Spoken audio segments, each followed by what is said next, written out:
Aotearoa is not the name for New Zealand. It's a French Polynesian construct. And it's an insult to the Maori of the South Island, where the name is Te Wai Pounamu. It's a celebration of the greenstone.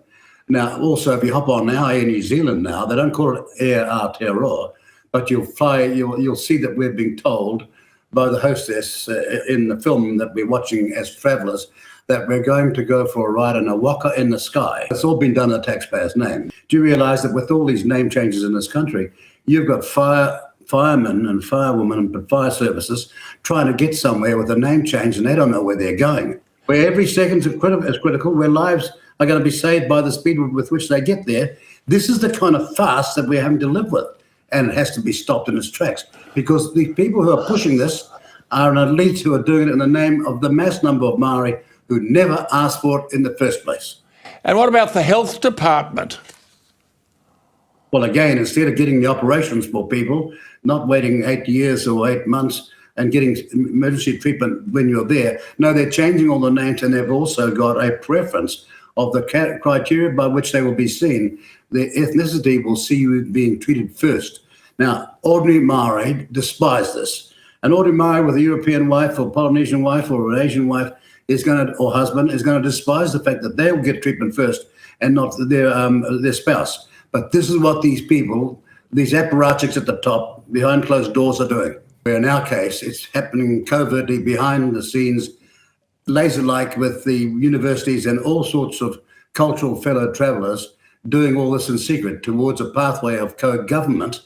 And in what used to be for 70 years a unicameral system, they're looking for an upper house where Maori have the final say. This is all out in public law lectures and what have you.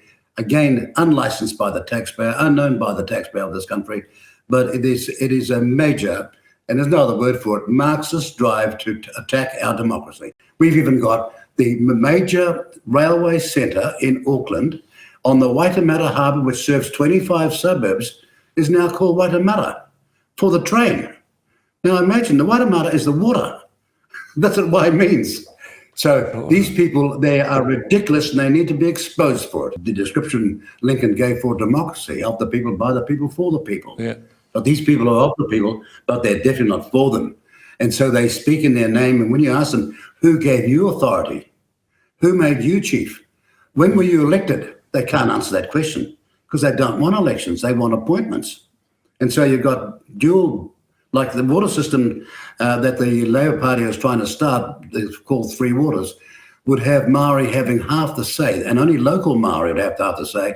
So in the South Island, with every other tribe there from the North Island, that little elite would have half the say, and any decision has to be 75% approved.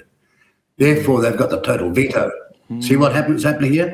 Now, Maori in the Maori world understood that water is a gift of God. They understood the sea to be also the highway for everybody. It's written large in Polynesian history. But no, they're saying we own the sea, we own the passageway, we own the water as well. Meanwhile, what Maori want is decent housing, affordable and safe. They want access to health systems if they should fall ill. They want an education transfer or escalators for their children to go as far as they can possibly go. And they want first world wages. Those are the four things Maori want. And that's what everybody wants, I think, worldwide.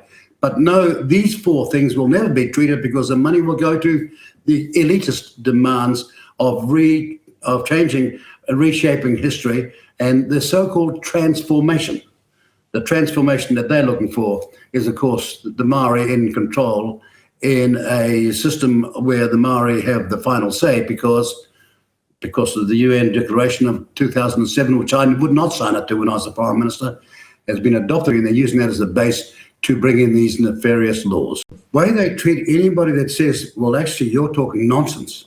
For example, they're saying that the European arrival in New Zealand ruined the peaceful paradise of Maoridom. Now, this is hilarious. We all know our ancestry before the European arrived. We all know about the wars that were going on between our various iwi and our various tribes.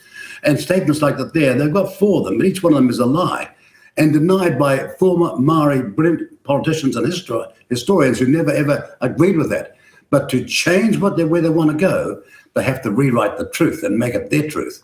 And that's what's on the line right here and right now in New Zealand.